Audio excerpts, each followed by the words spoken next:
All right, mucker. Are you a business owner? Things going well? Are you cozy? You're really cozy, aren't you? It's probably not going to help you grow your business. But before you start worrying about things like getting outside of your comfort zone and feeling the pain, there's another way, a better foundation to grow your business. Do you want to hear about it? In this episode of the Business Amplifier Podcast, we have Kevin Palmieri from Next Level University, and he's going to talk about the growth mindset. Are you ready? Are you ready to grow? Are those arms? So I've started my business, but I don't want to go over that horizon because I'm quite comfortable here, and I'm getting by. It's okay. But the world is a scary place. So as a businessman, if I really believed that, how much trouble would I be in?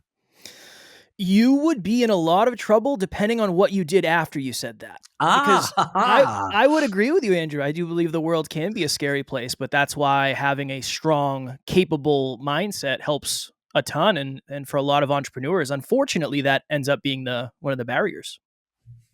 So, right, before we get into this, we have three really good growth mindset points that are going to help you grow your business. Before we get into that, I want to go a little bit into your origin story.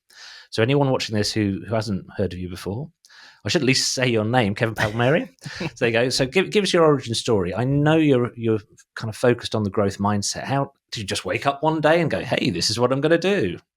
No. So when I was 25, from all external standpoints, I had everything you could ever want. I was in the best shape of my life because I was competing in a bodybuilding show. My girlfriend at the time was a model. I had a sports car. I had a high-paying job. I had all this stuff. But my mindset was not nearly as high quality as the external results I had created in my life. So realistically, I ended up losing almost all of those results. Climbed my way back, made the most money I'd ever made, and then I ended up sitting on the edge of a bed contemplating suicide the next year. So it became this journey of, for most of my life, I never thought I was going to be successful. I ended up being way more successful than I ever thought I would be. Kind of lost it all, climbed my way back, figured out that success wasn't fulfillment, ended up dealing with suicidal ideations, and then I left my job full-time to do this full-time in 2018. So I've been a full-time podcaster, speaker, and entrepreneur since 2018. And you've been very, very busy as well. Listeners and viewers, I'll include the links so you can go check Kevin out. But yeah, I think busy doesn't really do it justice. So you started off on this journey, and at what point? We will get to the points in a minute, viewers. At what point did you realize, hey, I think this is something I need to share? Pretty much immediately. One of the things that always stood out for me, Andrew, is the fact that I would see people who very clearly had level 10 self-belief give advice to people who very clearly didn't have level 10 self-belief, and their advice was essentially useless. That was always a thing for me. If I come to somebody and I say, hey, one of my biggest fears in life is judgment, and you respond, well, just don't care what anybody thinks, that is not super constructive for me. I need to know how. I need to know why I fear judgment in the first place. So from the very beginning for me, I wanted to be the type of person that I needed. And I needed somebody who made it simple and somebody who was vulnerable and somebody who was authentic. And I actually had a very fixed mindset for the very beginning of this journey. And that's why growth mindset is so important to me, because that's something I lacked. And there is zero possibility I would be where I am today if I didn't at least work from a fixed mindset to the growth mindset I have today. And that's a hell of a journey. I mean, it started for me, and I read, the famous book by Caroline Dweck called Growth Mindset. And I was actually reading it as a part of a project I was working on with, I occasionally make educational films with my brother-in-law they go into like schools and colleges here in the UK. So I had to listen to the audiobook or read the book because of the project we were working on about resilience and aspiration. And I can remember listening to it and just suddenly realizing that, for one thing, I wasn't as locked off as I thought. I think that's quite an important thing to point out sometimes, that not everyone's journey is from real extremes in my limited experience. Sometimes people are kind of already on the way, and it's a bit like going, okay, I might be on the right road here. Mm-hmm. But I just heard all these things, and I thought about other people my life, and even just stories in the news, and I start to see a real clear difference between a fixed mindset and a growth mindset. So as you're the guest on this episode, I'm going to ask you, could you just give us a quick, anyone who's listening to this who doesn't know in very simple terms what a fixed mindset and a growth mindset is, can you just lay that out there for me, please, Kevin? Yeah, fixed mindset is somebody who believes every mistake they make is just a mistake and it's a failure, and there's nothing positive that comes with it. A fixed mindset suggests that you are the way you are forever, and there's essentially nothing you can do to change yourself. Usually it's really hard to take constructive feedback, and there just isn't a lot of investment in oneself because you tend not to invest in what you don't think you can improve. Mm-hmm. And then growth mindset is the polar opposite. Growth mindset, you understand that you are hyper malleable as a human being, and you can essentially change almost everything about yourself. I'm 5'5". Am I going to be 6'5"? Probably not. I'm not going to be able to change that. But in terms of my intelligence and in terms of emotional intelligence and understanding and cognitive ability, all that stuff is very, very, very shiftable and changeable. And then the other thing is, if you have a very strong growth mindset, you understand that every mistake you make has the opportunity to become a stair that helps you get to the next level and avoid those mistakes. So I would say those are kind of the bullet points of the differences between the two. Excellent. That's really nicely summarized. Right. So I think we've teased for long enough. We're going to get to this. These three things, the three facts, the three reasons why growth mindset is so important to not just business growth, it's your growth as a person, really. So number one, do you want to read it out? Have you got it written down there? I have it written down. Yeah. Hey, go for it. Number one, you will be willing to take chances and go in different directions, not only with yourself as a human, as Andrew said, but within your business. It's very easy as a business owner, as an entrepreneur, to do something, to find out what works, and then just pigeonhole yourself into that forever. And unfortunately, the economy, the markets, everything is always shifting. So just because it works right now does not mean it's going to work forever. And I think AI is a really good idea and understanding of that. I'm willing to bet there's a lot of people out there right now with growth mindsets who are using AI to their ability, and they're using AI to their benefit. If you have a fixed mindset, you might not be. And unfortunately, you might be the type of person that gets massively impacted. I won't say left behind, but massively impacted by AI. So it's really the ability, the growth mindset sees opportunity rather than fears chaos when change comes along. Yeah. And you are at the place. So if you have a fixed mindset and you find something that works, you're just going to keep running it. It's like, okay, I got lucky with this. No need to change it. When you have a growth mindset, you might say something like, well, we have a ton of momentum in this piece of the business. Is there anything else creative we could do that connects to that piece? Because you're not necessarily hyper attached to the outcome.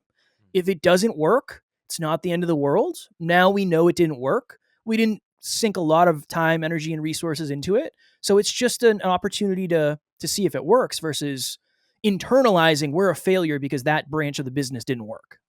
You said something really interesting there that I don't think gets discussed very often. I think some people might mistakenly, or I've seen people writing and talking about growth mindset and saying, well, it can be quite reckless because if you're not scared of anything, then you would have been one of the ancestors that got eaten by a lion rather than running away. And I think it's quite key that, to my understanding, growth mindset doesn't mean complete abandonment of all logic. You still kind of mitigate for risks. And would you say if you're unafraid of failure, it might make you better at choosing how you're going to learn? I'm getting a bit muddled in my own head here. Bring me clarity, Kevin. Oh, that's it's a great question. I would say growth mindset and recklessness aren't really as attached as people think. If anything, if you have a growth mindset, you probably have what Jim Collins calls productive paranoia. Productive paranoia. I love that. Yeah, it phrase. essentially means you're always thinking of what could possibly go wrong.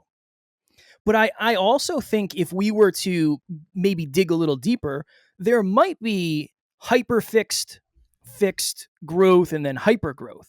If you have a hyper growth mindset, like my business partner, you are going to take a lot of chances and you're going to make a lot of mistakes. And some of them might be considered reckless, but I don't think most humans end up with a hyper growth mindset, I feel like that's somebody who already has 12 out of 10 self-belief and just very, very statistically rare. So I would say for most people, you probably don't have to worry about being overly reckless. So you talked there about self-belief again, and the 12 out of 10 self-belief. What's the relationship between growth mindset and self-belief? I'm willing to bet the stronger your mindset becomes and the closer you move to growth, the higher you're building your confidence. I don't know what the actual correlation between the two is, but I will tell you, as I have believed more and more and more in me and my own unique capabilities to figure it out if it does go wrong, I just am willing to take more chances.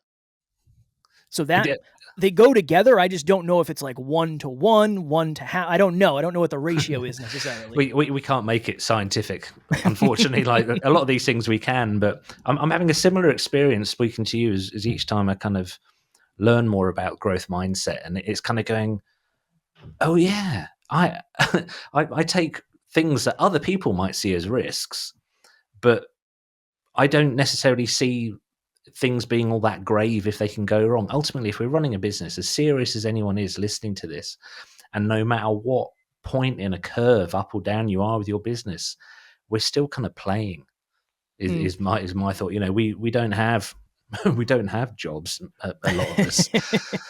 So there isn't going to be a boss that's going to fire us. But of course, that doesn't mean that other bad things can't happen. But yeah, it's really your perception of how you process your what you think is bad. Yeah. Right, sorry to disturb the podcast for a minute, but I've got a special offer for you. If you go to yeseo.io/audit, we'll give you a free website audit.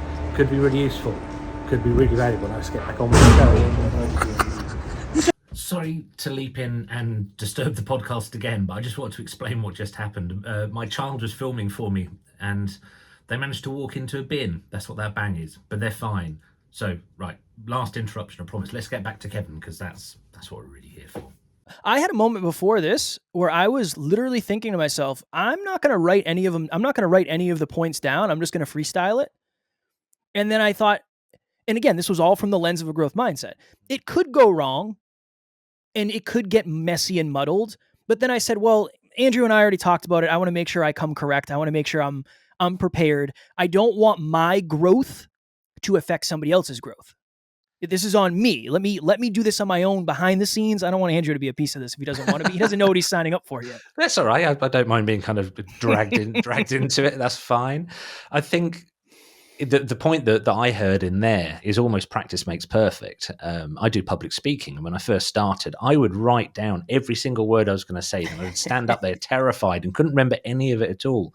What I do now is I have bullet points, and I have the belief that unless the building catches fire, I'm probably going to get through it okay.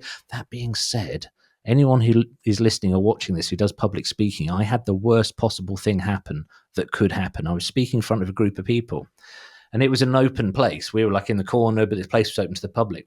And this 2 or 3 year old child ran in front of me while I was talking, tripped over, and just laughing rolled around on the floor in front of me. Oh no. And I thought this is the worst thing that could happen, because that's far more entertaining than anything I could possibly say. So I just called it out. I just went, look, I've near the end of my speech. I'm not going to be able to topple it. Let's just kind of celebrate the joy here. And I bet this was weeks ago, and I've just thought that is the worst thing that could happen. That and it's just fun. Right. So number one, you'll be willing to take chances and go in different directions with your business. That is a strong start.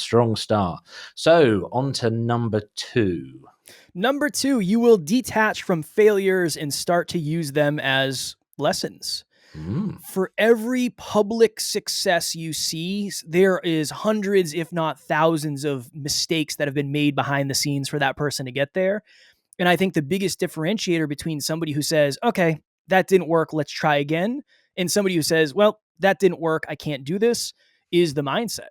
So if you have a growth mindset, and again, I know this sounds like it belongs on a bumper sticker, and I want to make sure I say it in a way that would resonate with me at the beginning of this journey. Yes, failures and mistakes suck. They don't feel good, but they can suck less as you build a growth mindset. I'm not saying you're going to love failure and you're going to love making mistakes, but at least you'll find the beauty in them, and you'll find how constructive they can be when you start making them with a growth mindset. Something you said something really interesting there about how public people are with their failures and with their successes. And I can kind of see in my own past that seeing other people seemingly just strut from starting to, in my eyes, winning everything, and thinking, how did they have it so easy? Why am I finding that so difficult? But having been in business a very long time now, nobody struts through. Some people do. Some people can fluke it. But as you said earlier, if you fluke it, those people tend to stop. They tend to sort of hit a ceiling, and they're almost. It's almost like they go, "Oh, I don't want to change too much in case I lose this." Whereas with a growth mindset, there is no upper limit. No. So do you believe in targets, or how do you translate this to your daily life? Yeah, I'm essentially, so my business partner is somebody who's very future oriented, which we're going to talk a little bit about here shortly, but he's thinking 10, 20 years into the future. Wow. Which I do not do that. Maybe 2 years if I'm lucky. So we essentially take those big goals, those big dreams, and then we break them down to yearly, and then it gets broken down to quarterly, and then everything gets reverse engineered to daily habits. So the habits that I practice day to day are based on what this year's goals are and how they affect like the decade goals. Again, my business partner came up with all that. So if you said, "Hey, Kev, let's do another podcast episode on that," I would have to change my name to Alan because that's his name. But Thank you, Alan. Yeah. Yes. Thank you, Alan. That's how we set it up. It's dreams get broken down into goals. They get broken down into milestones, and then daily inch pebbles, as we call them. Inch pebbles. Pebbles. I'm writing notes, which is dangerous because I've got terrible handwriting. But inch pebbles is very interesting. And what I hear in what you were saying there is that, yeah, you have the goals, but to make them tangible, fill in the details. Yeah, it doesn't matter what it is. You want a big house? Well, what color are the windows going to be? Well, clear probably, aren't they? Because that's I don't know why that popped into my head. Well, you're going to have black windows that you can't see through, but whatever it is, make it part of your. It's your house, Andrew. You can do whatever you want. I want kaleidoscope windows, like the kids' toys that you look through. But I think I'll probably have a migraine all day, every day. I was going to say that'd be trippy after a couple of brews at the pub. Right, so you'll detach from failures and see them as lessons. You talked about your daily routine. It does sort of mindfulness roll into this? Are you able to catch yourself if something has not gone the way you expect it to be? And I'm going to kind of stop using like gone bad, failed, broken, or whatever. But the outcome is not the one that you desired. Are you able to sort of catch yourself and go, right, well, now's the time I look at things? Now I am, yeah. And I think the reason is I've just had more of those moments. We had an issue recently where we lost a big client, probably, I don't know, maybe $50,000 for the year. Lost like a $50,000 client. And I sent an audio message to the team that was responsible for working with that client. And I said, first of all, I don't want anybody to get super sad. I don't want anybody to be in fear. I know this is kind of one of those moments that really sucks, but there are so many lessons in this for us. There are so many. So this is what I think would be beneficial for all of us. Send an audio in the group and write your top 3 lessons from working with this client for the amount of time we have.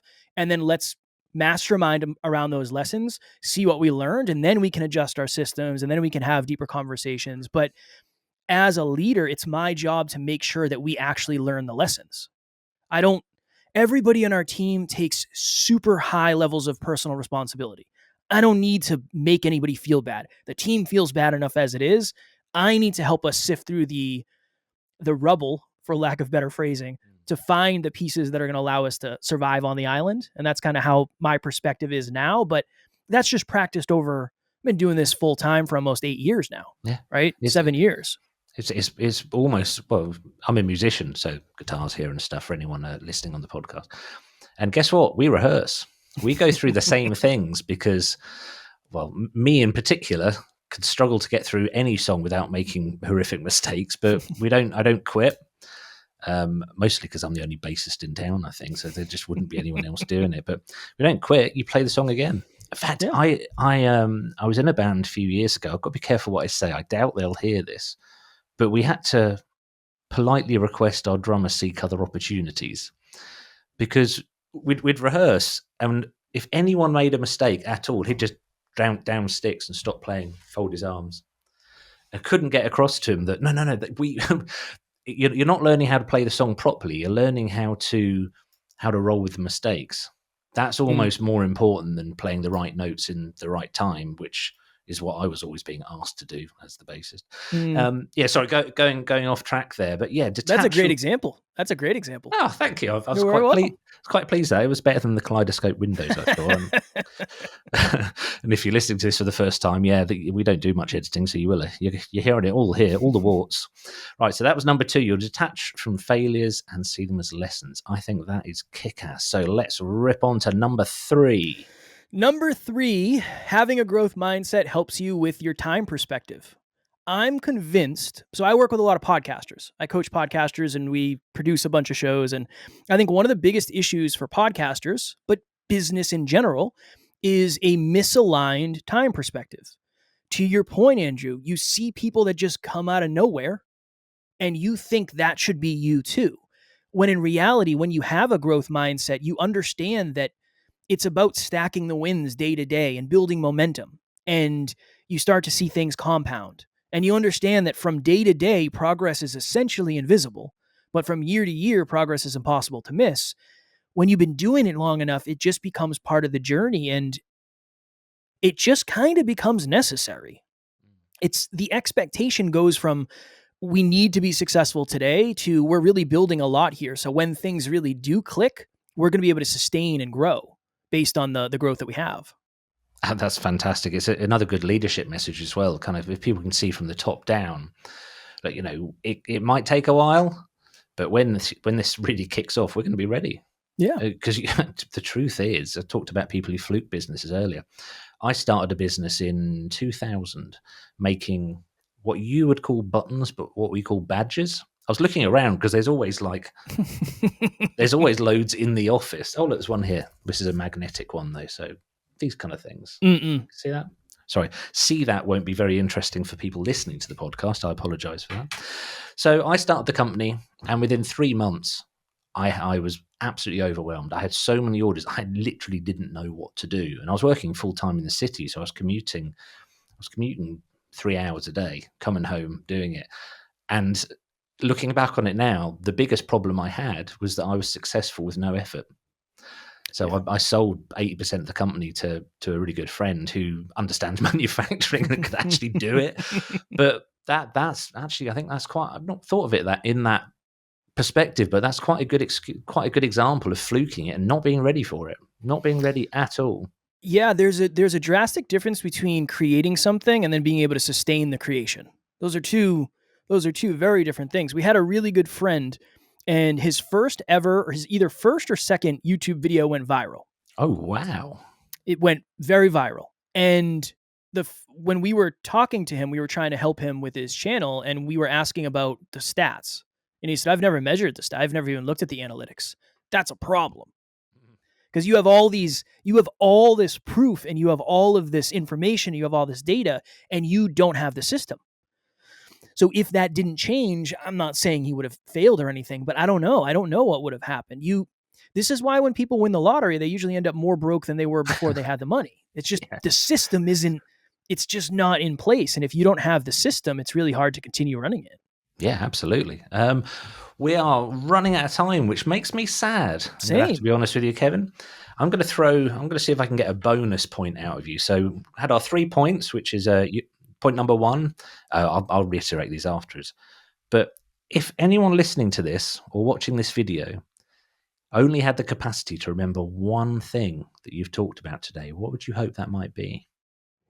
I would say 99% of your mistakes will become things that are the foundation that you build everything else on. So don't be afraid to make mistakes. That is a winning quote. Have you said that before? I'm guessing you've probably said that before. I've never said that. No, Whoa, not that way. Really? No. That's exceptionally clear. I appreciate that very much. That's really nice because you know, we spoke before here. I am a massive believer in the growth mindset. It's the way I'm raising my child. I try and include it in almost everything I do. But it's quite often to get across with any clarity in a soundbite why it's so important. 95% of your failures will contribute to your successes. I'm paraphrasing you now, but there you go. That was a transatlantic collaboration. You said it. I said it slightly differently. You said I want to get one more in. I want to make sure we get off here on time. So I got to give you the least amount of words that actually make the point land. That's always the goal. That is a winner. Thank you very much for your time. Of course. Thank you for having me, my friend. So thank you, Kevin Palmieri. There are 3 real positives connected to business growth, mindset growth, your life, your everything. Let's run through them again. I'm going to pretend I've not written them down. Number 1, embrace the growth mindset and you'll be more willing to take on chances that take your business in a different direction. Love it. Absolutely brilliant. I always find it bizarre that people try and plot out the entire life course of their business. You can't, but find a way to grow with that. Number 2, you will detach from failures and you'll see them as lessons. Again, how different will be the decisions that you make around your business if you take that into account? It's like a magic thing. Number 3, growth mindset helps with time perspective. It helps you play the long game. That one's completely fresh to me. As I mentioned in the episode, I've been around growth mindset stuff for a long time. I find it very, very helpful. No one's ever talked about growth mindset helping you plan for the long game. That's my takeaway. What's your takeaway been? Please look at the show notes and go visit Kevin on LinkedIn and everywhere he is. I'll put all the links in there. So it only remains to me to say, comment on the thing. Comment on the video on YouTube. Comment on podcast platforms. Rate, review. It makes a huge difference. We can bring you much more content like this if you just give those little subscribe things a prod. I'll appreciate it. Right, enough of the hard sell. Only remaining for me to say thank you for listening, thank you for watching, and remember, tell your mum.